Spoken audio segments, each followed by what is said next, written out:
All right, checking 1, 2, 3. All right, great. Sharing.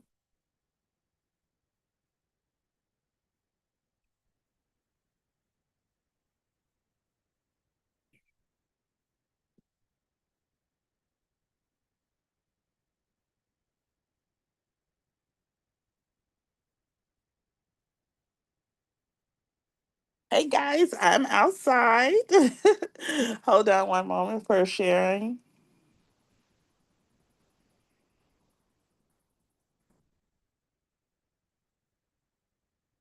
I am trying to get this SEMA shared. Hold on one moment.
Hair's superpower.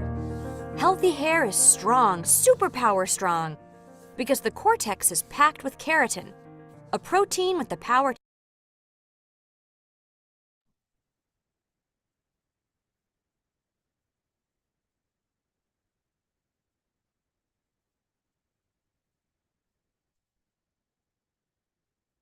to snap back after bending or stretching without breaking. That's what we mean by elasticity. And elasticity is responsible for hair's tensile strength, or how strong it is when being stretched. So how strong is hair? You can hang 30 pennies from a single strand. Most of us have more than 100,000 hairs on our head. And when those 100,000 come together, their power is beyond imagining. That ponytail can airlift 2 African elephants to safety. Hair with average elasticity stretches by about a quarter and returns without breaking when drying. Wet, it can stretch by almost half its original length and still snap back. Hair with poor elasticity breaks right away or keeps stretching and stays stretched when wet or dry. Lots of things can sap hair's elasticity: age, diet, exposure to sun and heat. But its archenemy is overprocessing. Hair like this needs a serious salon treatment before considering any chemical service, if one's possible at all, especially when it comes to perms. They disrupt the hair strand's molecular structure and can destroy it if the hair is not healthy to begin with. You probably won't have a herd of elephants ranging around the salon, but there is one way to test the elasticity of your guest's hair if you question whether it can take a chemical service. Mist one strand and hold the hair at either end, gently stretching for 5 to 10 seconds. If the hair snaps back to its original length, you're good to go. If it breaks or stays stretched, you'll want to suggest deep hydrating products and/or protein-building treatments to repair the hair as much as possible first. Elasticity can vary around the head, so test in a few places: on the side of the head, above the ears, at the apex, the front hairline. When dealing with average elasticity during a perm, pick the rod size to achieve the desired curl. If the hair stretches easily, you'll want to go one size smaller because the curl won't hold as well. Healthy hair has got superpower strength because it's got good elasticity. When that's the case, our strands can bounce back from just about anything we throw at them in the name of beauty. All right, so I wanted to talk about your hair superpower today. Definitely having strength, and in hair, when we talk about strength in hair, we are talking elasticity. Okay, elasticity equals strength. So make sure we have that term together. Elasticity equals strength. All right. And if we take care of it, we build it, we maintain it, and do not over process it. As she said before, our hair can bounce back from just about anything.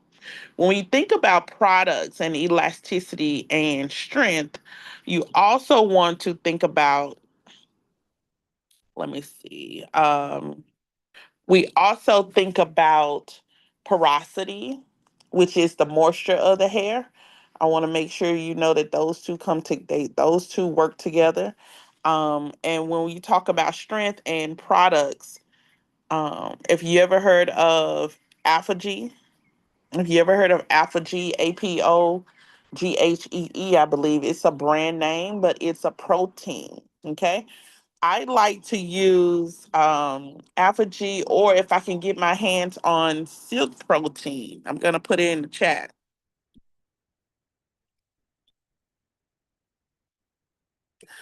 Um, if you can find a conditioner with silk protein in it, you can definitely, as you work and build the hair, you're strengthening the hair, you're adding more protein.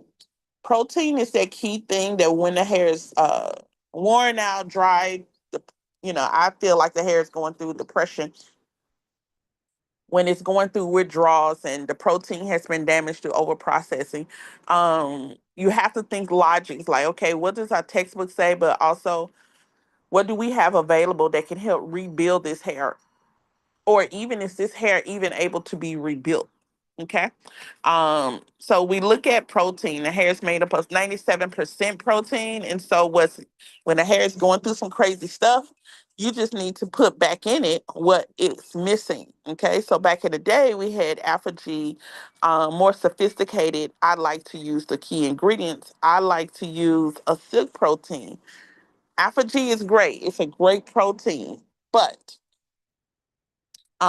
we also have amino proteins and things like that out as well. But it just had a smell. Now I counteract the smell by shampooing it, once or twice, to get so my client is able to stand it. They don't want their walking around with their hair smelling. Okay. Um, and so that's fine. But I do like silk protein because in every aspect of the service, the silk protein is causing the hair to be easily detangled and strengthened at the same time. So for my clients that are overly textured, or my clients that are getting color and they don't get any chemical relaxer, that's like my only thing. If you're going to get high volume processed color, you cannot get a relaxer. Okay. So to help keep the color and keep the color from breaking and keep the hair on the head, I like to use silk protein in what I would create like a leave-in conditioner. Okay, like 1 or 2 parts silk protein, 8 to 9 parts of water. And so mix that together. That'll be a protein leave-in conditioner. So my client's hair is strengthening and is able to detangle and it's soft. It's silk protein. It's one of those lighter proteins, but it helps in building the strength of the hair. So that's what I like to use.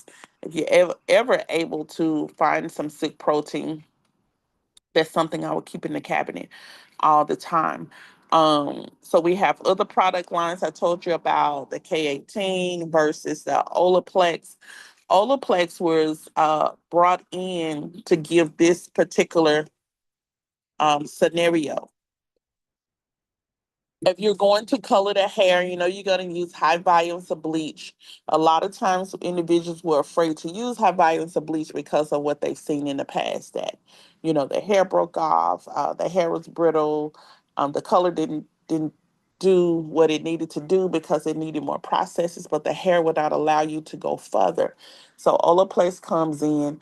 As we learn about those cortex, the 3 layers of the hair shaft, the cuticle cortex and the medulla, Olaplex will come in, and as the buns are breaking down inside of the cortex, Normally, they would just weaken the hair strand, but Olaplex comes in, and as the color is processing and breaking the buns down, Olaplex comes in and rebuilds the buns. So it's like soon as something starts to break a bend, Olaplex inside of the cortex area starts to build that up, and so that was key a key turn in how people see doing high volumes of chemicals, okay, from Brazilian blowouts to relaxers to bleaches and things of that nature. So um, Olaplex had a patent on that as well,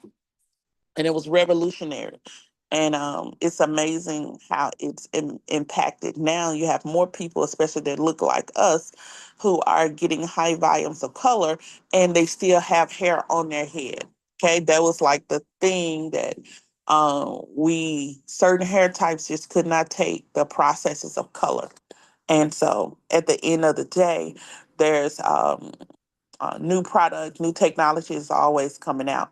Now with the K18 that's coming, it is different from the Olaplex. It works to improve the condition of the cuticle. Okay. Also strengthens, make sure the hair stays on the head, gives it, a boost, but it improves the outer component. All right. So you don't necessarily have to use it with chemicals, or you can. But both of them are great if you're ever thinking about using them. They are not the same, so that they have different jobs. And so most of the time when stylists are incorporating when stylists are incorporating these treatments, it could be, very revenue driving.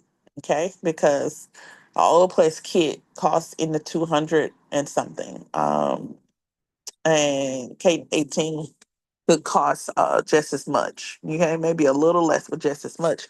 But if you're using the treatments together, yeah, it could be a treatment like a superhero treatment for the hair. So we wanted to share that. Um, let's see if I could look at. Let me find.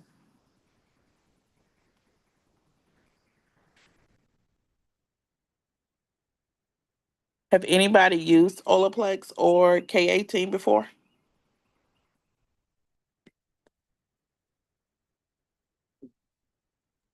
No, I have not. You have not. Okay. You can go to your local beauty supply stores. I think Cosmo Prof, your professional beauty supply stores, and you should be able to pay for samples. And of course, I'm you go not to. allowed to go into Cosmoprof. I always spend too much money when I go in there. I was thinking I've been said. Now, what you do? They just said I can't go. Just quick story. I purchased some clippers and I had it for pickup.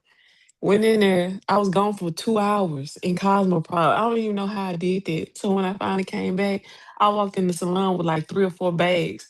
And Jada said, "What did you do?" I said, "Nothing." So she said I can't go back. Yeah, I'm afraid that she's right. All because it says sale. Next time, call somebody to walk you down off the cliff, okay?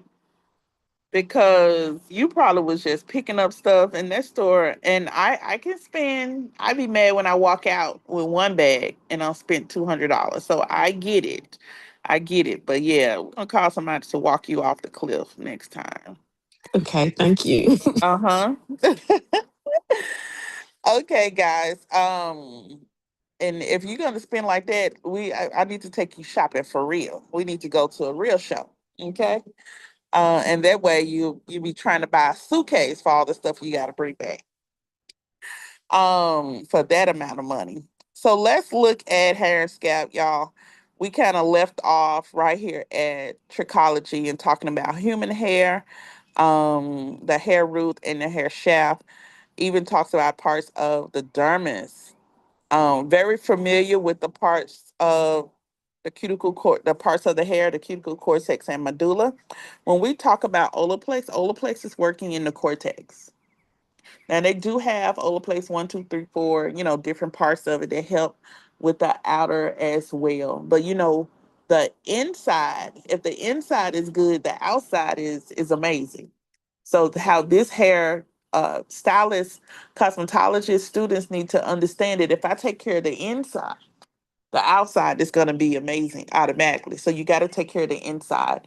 And so sometimes when we see the outside looking crazy, that means the inside is crazier. All right. And so for a cosmetologist's eye, we need to make sure that we take care of the inside. And so purchasing premium products or just even knowing your ingredients, you'll be able to decipher what to purchase, what not to purchase. And we don't want to buy off of what feels good, what we see everybody else doing. As a cosmetologist, we don't want what you have something smells.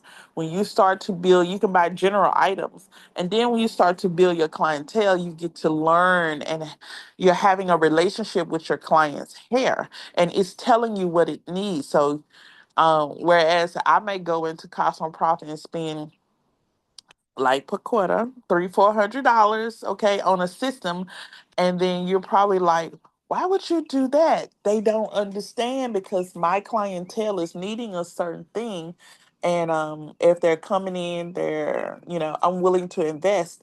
If they're gonna be continuously be my clientele, I got to make sure I'm giving the hair what it needs, and it also I'm gonna get that money back. I don't look at you can have a budget, stay within that budget, but I'm gonna get it back because I'm making sure that the price includes the cost of the product.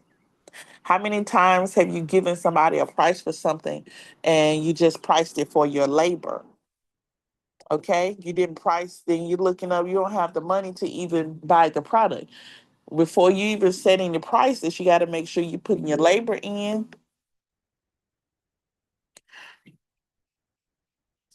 Okay. Can y'all still see that?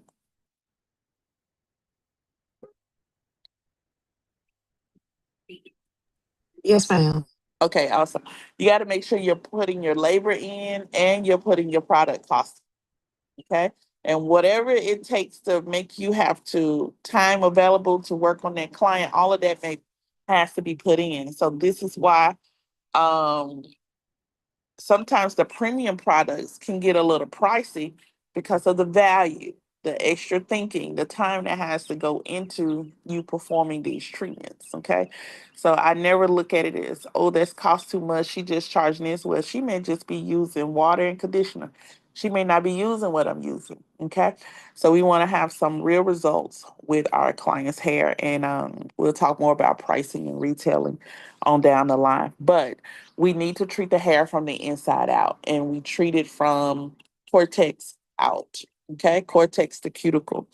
The video talked about elasticity.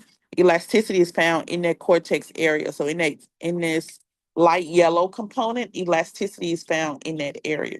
That is the strength of the hair. Okay, basically the protein of the hair. If the hair is breaking on the outside, then there's the elasticity is very weak on the inside. So as a cosmetologist, if my client was the hair was breaking and I could stretch the hair and it broke, like if I pulled the hair strand and it broke, it's supposed to stretch and bounce back. Like literally, it's supposed to curl right back up or bounce all the way back up. But if you pulled it and it broke, okay, my elasticity is trash in the inside. I need to rebuild the strength of the hair because any chemical that I put on it is going to continue to break and maybe even over process and melt the hair. Yes, I said melt, melt the hair. All right. And when it melts the hair, you'll go and put foam wrap on the hair and it'll look like mush. The hair would look like mush and it would not do anything. Okay. So I've seen that so many times when people have over processed the hair and it's not no longer hair anymore. You need to go ahead and cut it off because it's not going to behave or do what you need it to do. All the buns are gone, hair's literally destroyed from the inside out. Um, with elasticity, I would instantly go for not moisture, but I would go for protein. Okay. Uh, in my diet, I may eat a few more eggs. I may eat nuts. For those that like steak, hey, I may eat a piece I may incorporate a little more steak. I may eat some rice. Find out what foods are protein, okay? Because you have clients on different kinds of diets, but you will tell them to increase your protein, what you're putting in your body. That's going to help me with what I'm finna get ready to do your hair. Increase the protein. Once they begin, we all on the same page about increasing the protein in the hair, I'm gonna look for a product that's protein building or strength building, like Apogee or Olaplex, something of that nature. And I'm gonna go in for hydration treatment. So I want to open up the cuticle, and I want this protein treatment to settle over inside of the cuticle. Okay, and whether it's 20 minutes, 30 minutes, whatever. Um, to me, it's going to do better if you use a steamer, like you're under a steam dryer, a steam top, not the facial steamer. Okay, not the facial steamer, but if you're under a steamer, the hair is going to be the cuticle is going to be able to open up evenly, and then that protein, that strength, whatever you're trying to get to the inside of the hair, will be able to dive and live in that space. And then you're gonna probably see some instant results.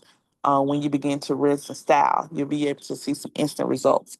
um we're not using the facial steamer because it pretty much just does a minimum amount of work on one side. It's not really opening the cuticle fully how you need it, so you begin to waste more product. If I could just give it to you like that, it's not doing what you need it to do. You need a 360 steamer where it just steams the whole head at the same time. And it's very important because you don't want one area looking beautiful in the other part of the hair, your other part of the head, y'all don't know what to do with it. Okay. So you got to be able to put that in there. Do those treatments as frequently as you need to. Definitely thinking about treatment time, how often they come. And if you're going to do alpha-G, here's the key. I would start with if they come every 2 weeks, hey, I would do the treatment 3 services in a row, every 2 weeks, okay, within a six week period. I would do the treatment, protein treatment. And then I would slow down and just make it every other service. And then as it starts to improve more, I will make it once a month or just once every 2 to 3 months until you just slowly come off of it. Anytime you fed the hair a lot, like a lot of moisture, a lot of protein, you fed it a lot, and then you stop, the hair goes into like a shock. And so you may even see it revert back. So you have to slowly ease up off of it. And and that's why we tell clients to be committed to their appointments. Okay, you guys be committed to their appointments because if they stop and then introducing something else, then it throws the whole process off that you were building, trying to rebuild their hair. So all of that is just great information that you can share with your clients. And then we see where the keratin proteins are. So yeah, finding you a product that really works, invest in it, and upon you investing in it, you're definitely gonna see. And if you have the clients that come, you're gonna see a big difference. Looking at the chemical composition of hair, this is where bootleggers get off. Okay, this is where professional experts get begin to step in. Can I have the real stylist, the real professional cosmetologist come to the front? Okay. So cones are the elements that help make up the fiber you see of hair. You have carbon, oxygen, hydrogen, nitrogen, and sulfur. Anyone remember sulfur 8 back in the day? Anyone parents ever used sulfur 8? If the hair was I something was used going some on. yesterday. Yeah, yeah. Sulfur 8. And some people wonder like why sulfur does so well with skin, does so well with hair. Well, your hair is made up of sulfur 8. It's made up not sulfur 8, but it has a percentage of sulfur.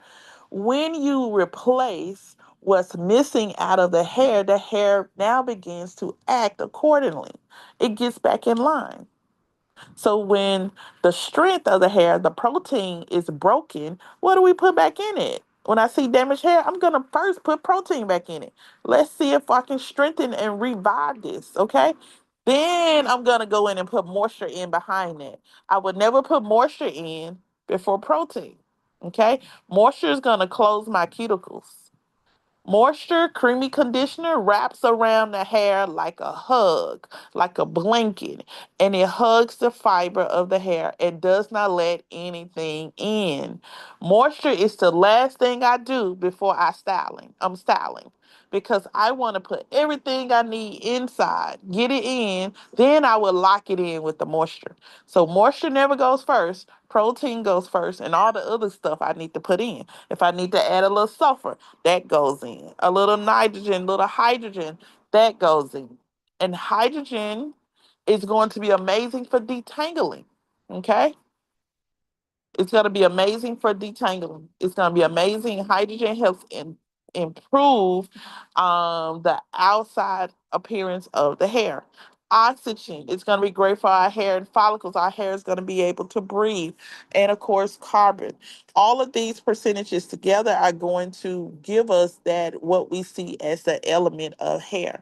At any time that one of these numbers are off, it's going to be a direct reflection. You're going to be able to see it because the hair doesn't it's not going to look normal. Something is going to be off.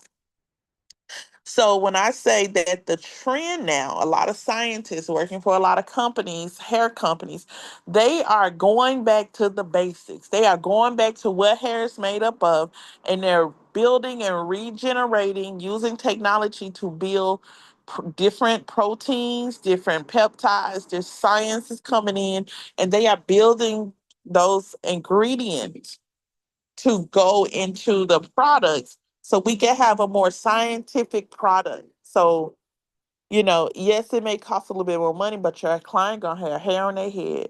So the importance, people are not selling.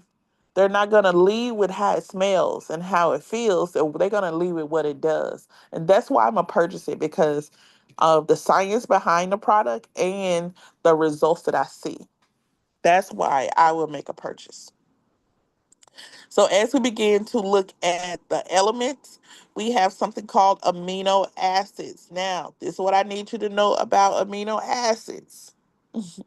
19 of the 21 amino acids, 21, 22 amino acids make up hair.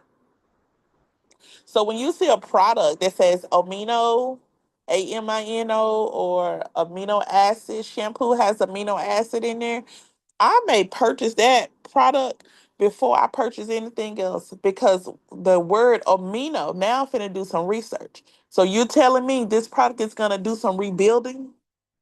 It's gonna help with the protein. It's strengthening. So you telling me this product is gonna rebuild? It's gonna strengthen. Okay, the hair gonna be tough as nails. Okay, especially if individuals who are natural, work in a natural market. P. Let me tell you, if you pick up, I know you work a lot with natural hair. If you pick up talking to your clients, and you probably already do, about just the structure of their hair, P. You ain't talking about styles or anything else, but you have a real conversation about help me help you rebuild, help me help you keep your hair on your head, about the structure of hair and what it's made up of. Oh, you're gonna be all right. You're gonna be all right because a lot of naturalistas want to know about maintaining the strength of their hair, what products work, what products here. But lot of naturalistas are on YouTube University, which is fine for styling, but they shouldn't go to YouTube University for expertise.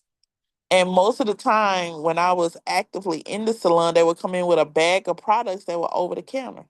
So even if it says rice water, green tea, um, avocado, anything they say on the package is always going to be less than what's really coming out of the bottle on their hair. Okay, it's really less than what the FDA requires, and is significantly less than what's going to have a major impact on the hair. And so for those individuals, like we have to take a whole generation of consumers and train them. And we could do that. We want to commit to them. We could definitely do that. And peptide bonds that connect end to end. They're going to help keep what we know as hair stuck together. We're going to keep the strand together. So over processing pulls the peptide bonds apart. Okay. Over processing does not have, sometimes the hair won't fall out. Your hair can be so coarse, it can still experience over processing and the hair not fall out. Where here's where you see some over processing, where you have something called uh it's like straight hair, curly hair, straight hair, curly hair, straight hair, curly hair. If a client comes in and you can look at a couple of strands in your hand, you got straight hair, curly hair, straight hair, curly hair. This tells me the client has gone, she's undecisive about what she wants to do, or she goes too far in between her relaxer services, because now I can see the background of straight curly, straight curly, straight curly. You're going in and out, not knowing what you want to do, and you're using different types of relaxers. And I can tell about the different types of relaxers based on how far down the hair looks curly and how far down it looks straight. Sometimes I can tell a box from a professional. It's I have to do it in person, but it's really that easy. And you can come back and tell your client, be honest with me. Like, what did you do to your hair about 8 weeks ago? What did you do to your hair 12 weeks ago? And you can look down at hair strand about 3 inches and you can tell exactly what they did to their hair 12 weeks ago. Okay? Every inch Every inch should represent about a month and a half. Every inch of hair should represent a month and a half. So the things that are closer to the scalp, hey, it's fresh. But when you look down at that strand, you can count how many months or years that's been going on their hair. Okay.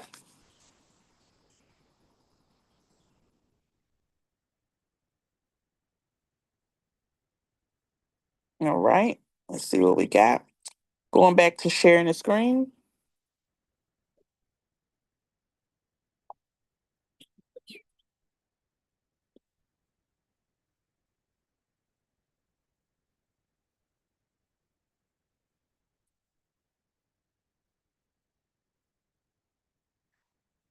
All right. So when we talk about peptide bonds, another term for peptide bonds are end bonds. Make a note, another word for peptide bonds are end bonds. I'm trying to get you through this chemistry scientific part without a whole lot of nerdy stuff.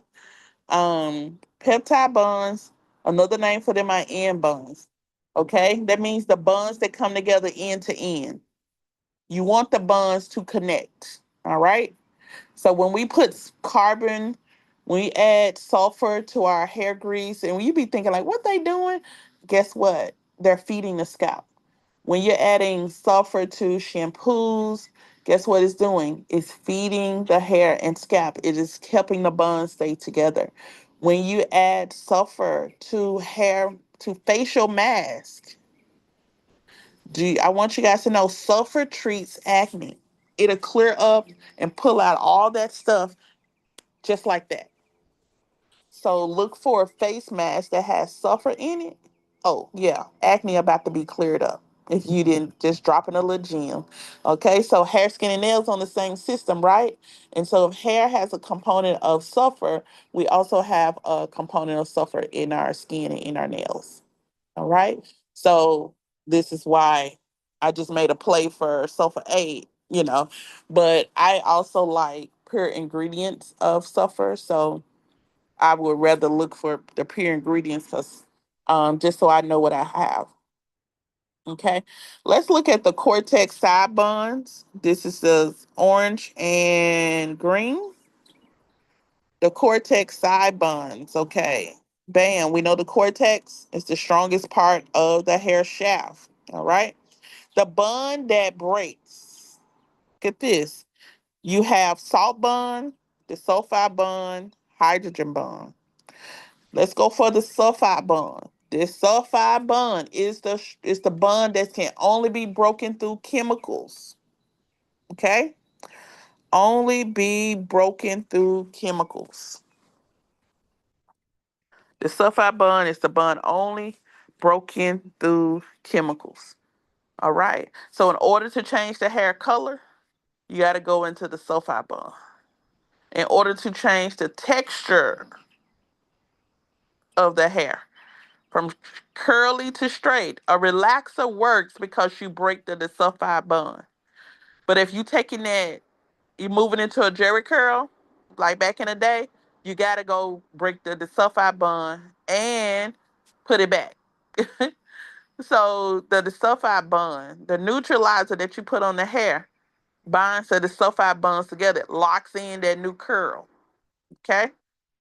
So whether you're going straight or curly, wavy, you gotta first break that sulfide bond.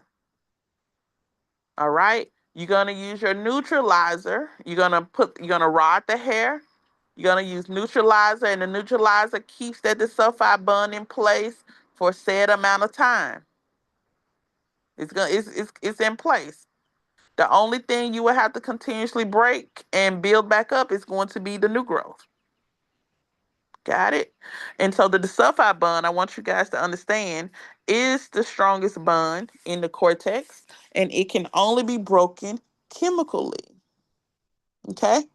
Your relaxers, the blah, blah, blah, blah.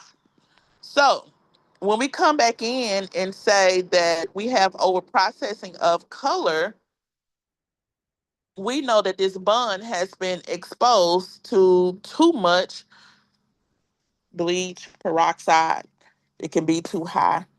Okay, and we're tearing this all the way up. This is scientific. We're tearing it up.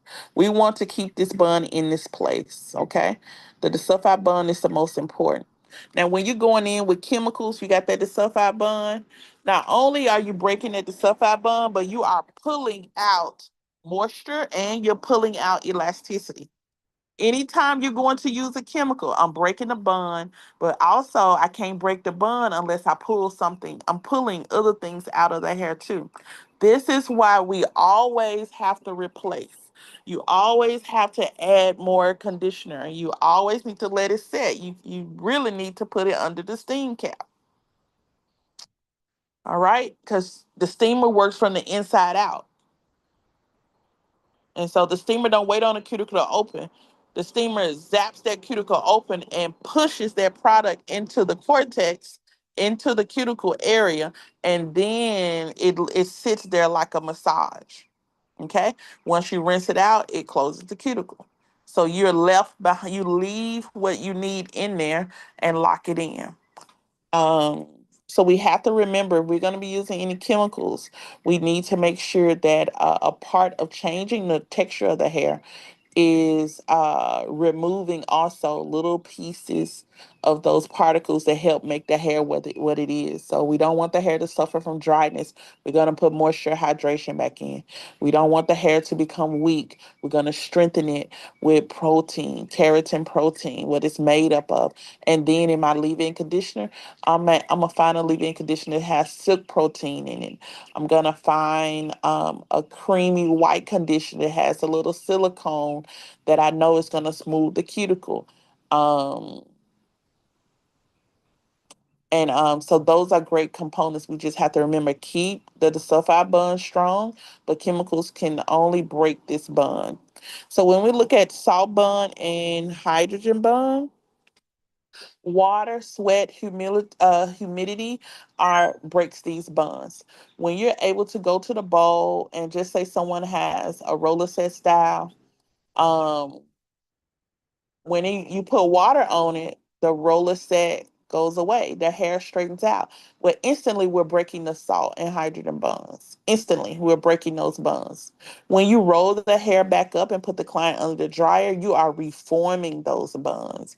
Those are very weak bonds, and they can be broken with moisture. Okay. And so when now, the buns are good. If the client can hold finger waves, the buns are amazing. But soon as water hits it, but waves are going to dissolve, right? And when the waves dissolve, that bond has been broken. So we do have weak bonds that we can weekly, bi-weekly, when the clients come to the bowl, hey, you're breaking, rebuilding. But that the sulfide bond does not break by water. It only breaks by chemicals, and the others break by water. All right. Eumelin and pheomelin. Let's look at pigment. We've seen this a little while before. We started a little late, so I do want to get through a few things before I close this study session off. Look at hair pigment. Hair pigment is also known as melanin. And this is what you need to know, guys. Melanin, there's 2 to 3 types of melanin that you need to know about that falls within what we need to know about. Okay. There's eumelin, brown and black pigment, and then there's pheomelin, yellow to red pigment. Think about when someone is born. You have, if someone is born with dark hair, they have eumelanin. All right. So they have natural, probably genetic DNA heredity passed down pigment of black to brown hair. All right. And then there's pheomelon, there's yellow to red in the hair. That means these individuals that have yellow to red in their hair, they're probably born with sometimes they call them redhead, orange components of blonde or blonde hair. All right. Now, here's a myth. Many people will say, and Fitzpatrick scales everything, that people of color, which is everybody but European, people of color only are born with dark hair. Okay. Um, there's sometimes genetic factors that there's individuals who are people of color, but they got blue eyes. How you gonna explain that? Okay. Because most likely it says people of color born with dark hair has dark eyes. And people who are born with reddish, orange to blonde hair that have that pheomelon undertone, their eye color varies. All right. So humans scientifically can get it right sometimes, but there are some things that are unexplained. So I don't want us to close ourselves off into, hey, people who are non-melanated, they should have blue, green eyes, they're blue with blonde hair and red hair. That is not the standard. Okay. And then people of color, black, Asian, Indian, Spanish, they're born with dark hair and they have dark eyes. That's what a lot of people have taught. Okay. But I want you to be able to open your brain up and ask more questions. Ask about heritage. Many people would say people of color, black people particularly, are born with black hair. No. And if you look at my skin, I'm not black. Okay, I know what a black crayon looks like. All right. So you sometimes we got to go scientific, if especially if we're coloring clients' hair and you're doing makeup choices, and really the biggest thing in coloring someone's hair and makeup is why we have the factor of melanin or talking about melanin at all. Because in Australia, indigenous, have anyone seen there's an indigenous people in Australia where they have a mix of black, Native American, European, a little bit of everything, but their skin is very dark. They have slender necks, but their hair is bleach blonde. And so there are so many parts of the world that has not been discovered. I don't want you to lock in and just have your brain fixed on putting people in certain boxes. Ask questions about where they're from. Can I see a picture when you were of you 10 years ago? Can I see a picture of you as a child? I ask those questions for new clients coming in for hair color because I want to see how their color evolved. Had a client, Miss Mary, told me she was a natural blonde all her life. I was hating to tell Miss Mary she was a storyteller. She was born a brunette. She was not a natural blonde. She was bleaching her. She's been bleaching her hair for 40 years. And when her hair comes in gray, it just kind of looks blondish, but no. If I would have gone off of what Miss Mary was telling me, and if I would not have prepared to tone her hair, I could would have been in an orange mistake. Because if you have someone who's naturally brown pigmented in their hair and you put bleach on, the number one thing that's gonna stand between you and them and getting blonde is orange. Is orange. And so if I would have did that and listened to her and not did my research and knew my book, I would not be prepared to tone her orange down to get her to the blonde. So clients will tell you whatever they want to tell you. Okay, you have to do the homework. Okay, and so that's the biggest thing. Knowing your U melon and field melon, it is found inside of the cortex. We cannot control what a person is naturally born with. It's just whatever God gives them. Okay, take a little bit of mama, take a little bit of daddy, whichever one is stronger. Bam, that's what we got. Okay, it's in the DNA. Okay. But definitely look up indigenous people in Australia, and you'll be able to see people that look like you but have different color eyes, that have blue eyes, blonde hair. There's a young lady that was here. She was all over TikTok. She was from I don't know what country. She was here supporting the World Cup, and her skin was just as chocolate, and it was very, very dark and beautiful. But her eyes were blue and her hair is blonde. And I'm thinking she had color on the blonde, but either way, she was beautiful and it was outside of our normal, okay, or what we see or what television perceives. Um, so yeah, when you see people, you're going to ask about their heritage. A lot of times, learning where they're from, you can learn about what their DNA carries, and you can perform a better hair color. And you was like, hair color go that deep? It does. Okay, it does go that deep. Um, Individuals that are born with black hair in my lifetime, and statistics, I've seen Native Indians to the Americas, Native Indians, and Asian, Chinese, Oriental aspects.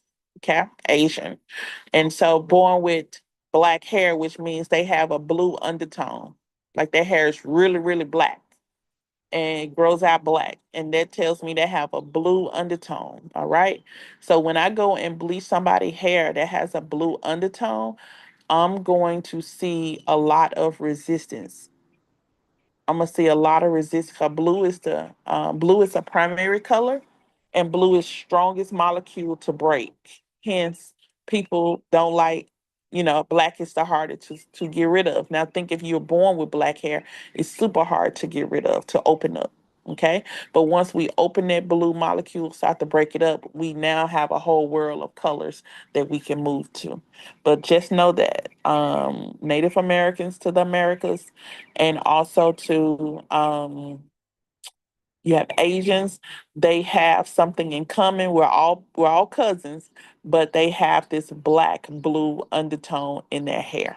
Okay, and Hispanic, Spaniards, Africans, or African Americans, we have this cousinry as well. We have a dark brunette, brown undertone to our hair. Okay, so which makes, even though we have a battle with red and orange of trying to get blonde, it makes it easier for us to move and travel in the world of hair color to blonde because we don't have a blue undertone. When you look at wave patterns, I don't go by a type system. A type system was literally created to help sell product. It was a strategy to sell product. Okay. And so I'm a traditional, I see the text has gone into modern day, and I can flow with it. You have type one, type two, type three, and type four. All of the types two, three, and four have different stages, A, B, and C. It could be a grid that could get you way off, okay? Um, I like to realistically find out what type of hair my client has first. Is it straight, curly, or wavy? And then I'm able to break it down whether they are type A, B, or C. That's simply what I do. If they are curly, wavy, or super coily, I will, if they're super coily, then I will test to see if they're A, B, and C by doing elasticity water string tests to see how tight it winds up. And so if it winds up really, really tight and they're a 4C hair. I'm definitely not using small combs. I'm using big combs. I'm using a lot of detangler. My conditioners are really fluffy and creamy and probably and white. Fluffy and creamy. It's gonna soften and detangle and make it easy for me to comb out. Um, and I'm definitely gonna use more sections if I have to straighten. And it's gonna determine what type of brush I use as well.